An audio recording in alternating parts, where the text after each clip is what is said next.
پڑھتے ہیں اتنا خوشی ہوتی کہ اللہ ایسے حق پرست گروہ میں تو نے رکھا جو اس آیت کو مانتے ہیں، اس آیت کے مطابق عقیدہ رکھتے ہیں، اس آیت کے مطابق اللہ تجھ سے محبت رکھتے ہیں، ایسے حق پرست گروہ میں، ایسی حق پرست جماعت میں، ایسے لوگوں میں، ایسے عقائد کے رکھنے والے لوگوں میں اللہ تو نے شامل کیا جو جس میں اس آیت کے مصداق ہے، اس آیت کی میں جس کی ان دلوں کی تعریف کی گئی ہے، اللہ ایسے لوگوں کی بار بار خوشی ہوتی ہے، جتنا اس آیت کو پڑھا جائے اتنی خوشی ہوتی ہے، اور ایک قسم کا جوش اور جذبہ سا پیدا ہوتا ہے اللہ کی محبت کے تعلق سے، توحید کے تعلق سے، شرک نہ کرنے پر اتنی زیادہ خوشی ہوتی ہے۔ تو آپ اندازہ کیجئے کتنی بہترین آیت ہوگی۔ سورہ بقرہ سورہ نمبر 2 کی آیت نمبر 165 آیت یوں ہے، اللہ تبارک تعالیٰ کہتا ہے وَمِنَ النَّاسِ، بڑا پیارا انداز ہے، بڑا پیارا انداز ہے اللہ، وَمِنَ النَّاسِ، اور بعض لوگوں میں ایسے ہیں، اللہ اکبر، دعوت دینے کا صحیح طریقہ اللہ تبارک تعالیٰ نے وہ مِنَ النَّاسِ کہہ کر موحدوں کو سکھا دیا، اللہ کے ماننے والے توحید پرستوں کو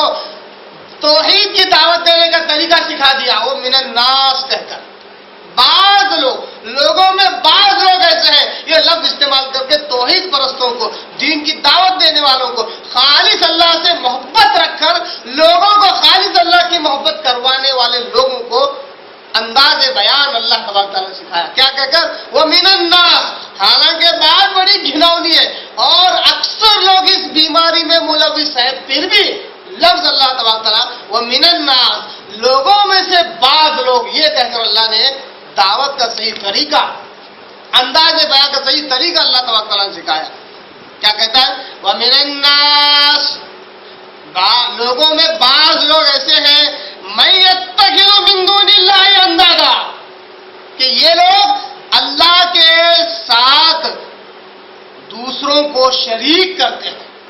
دوسروں کو پکارتے ہیں، شرک جو سب سے بڑا گناہ، اکبر الکبائر، کبیرہ گناہوں میں سب سے بڑا گناہ، یہ لوگ جو کرنے والے ہیں ان کی حالانکہ اکثریت بہت زیادہ ہوتی ہے، قرآن مجید کی دوسری آیتوں کے مطابق، احادیث صحیحہ کے مطابق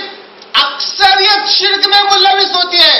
اکثریت جب شرک میں ملوث ہوتی ہے تو یہ تو حقیقت ہے، مگر جب دعوت دی جائے، جب لوگوں کو توحید کی طرف بلایا جائے، جب لوگوں کو ایک اللہ کی طرف بلایا جائے تو شرک کرنے والے کبھی بھی شرک کو کھلم کھلا نہیں کرتے ہیں، اللہ کو لے کر، اللہ کو ملا کر کرتے ہیں، اس لیے اگر انہیں کہا جائے کہ تم شرک کرتے ہو، تم شرک میں ملوث ہو، تو کوئی مشرک توحید پرست کی دعوت کو کبھی قبول نہیں کرے گا۔ تو اللہ نے دعوت دینے کا طریقہ یہ سکھایا کہ جب تم توحید کی دعوت دو، اللہ کی محبت کی طرف جب لوگوں کو بلاؤ تو کہو لوگوں میں بعض لوگ ایسے ہو سکتا ہے جس سے آپ مخاطب ہو وہ خود شرک میں ملوث ہو، مگر جب آپ یہ کہیں گے بھائی لوگوں میں بعض لوگ ایسے جو اللہ کے ساتھ شرک کرتے ہیں، تو مشرک خود یہ سمجھ بیٹھے گا کہ جس کے لیے دعوت دی جا رہی ہے وہ مشرک ہے، وہ شرک کرنے والا، ہو سکتا ہے اس کے اندر وہ خود عمل موجود ہو، جب آپ کی دعوت پوری مکمل ہوگی تو اس کو اس بات کا احساس ہوگا، اس کا اگر ضمیر زندہ ہو تو اس کو گچوں کے لے گا، اس کو چونٹیاں لے گا اور کہے گا کہ دیکھ انسان، اے رب سے محبت کرنے والے تجھ میں یہ برائی موجود ہے، حالانکہ تجھے اس نے براہ راست نہیں کہا، ڈائریکٹلی نہیں کہا، مگر یہ بیماری تجھ میں موجود ہے، تو اس کا زندہ اگر ضمیر ہو تو جاگ جائے گا۔ دعوت دینے کا طریقہ اللہ تبارک تعالیٰ سکھا رہا ہے موحدوں کو، توحید پرستوں کو، کہ دیکھو مشرک کو بھی اگر دعوت دو، یہ کہہ کر دعوت نہ دو کہ اے مشرک ہو تم شرک کرتے ہو فلاں اور فلاں، اس طرح دعوت دو گے براہ راست کسی سامنے والے شخص کو، مخاطب کو اگر اس طرح دعوت دو گے تو کبھی دعوت کارگر نہیں ہوگی۔ غائبانہ اگر دعوت دے رہے ہو کسی مجلس کے آگے، بغیر کسی مخاطب کے اگر دعوت دے رہے ہو تو اس قسم کی دعوت دینے میں حرج نہیں، مگر جب مخاطب کو جو سامنے ہو اگر اس کو دعوت دے رہے ہو تو کیا کہنا چاہیے؟ لوگوں میں بعض لوگ ایسے ہیں، جبکہ قرآن کی آیت اور احادیث صحیحہ سے یہ بات ثابت ہے کہ اکثریت شرک میں ملوث ہوتی ہے، اکثریت، چند ہی لوگ ہوتے ہیں جو توحید پر ہوتے ہیں، وہی لوگ جنت میں جانے والے ہوتے ہیں۔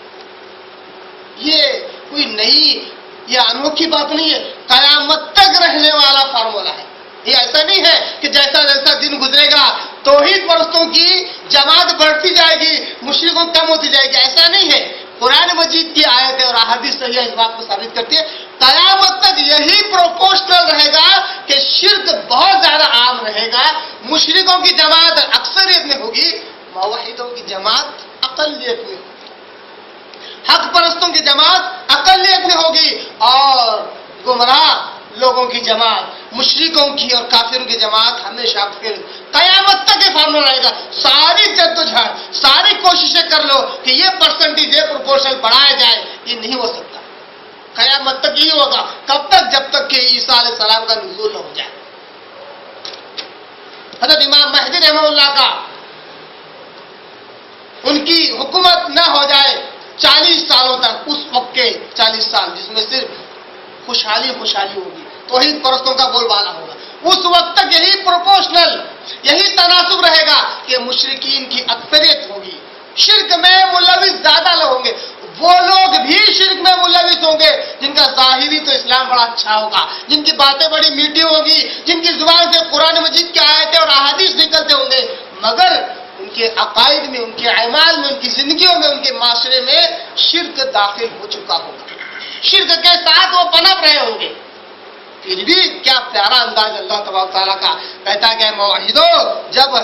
دن کو دعوت دو تو کیا کہو؟ وَمِنَ النَّاسِ، لوگوں میں بعض لوگ ایسے ہیں جو اللہ کے ساتھ شرک کرتے ہیں۔ کیا پیارا انداز!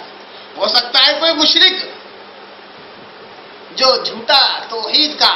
موحد ہونے کا دعویٰ کرتا ہو، اس آیت سے یہ استدلال کرے کہ دیکھو اللہ خود کہتا ہے کہ لوگوں میں بعض لوگ شرک کرنے والے ہیں، جبکہ یہ آیت کا استدلال یہاں پر غلط ہے۔ یہاں پر صرف تنقید کے طور پر، کرٹیسزم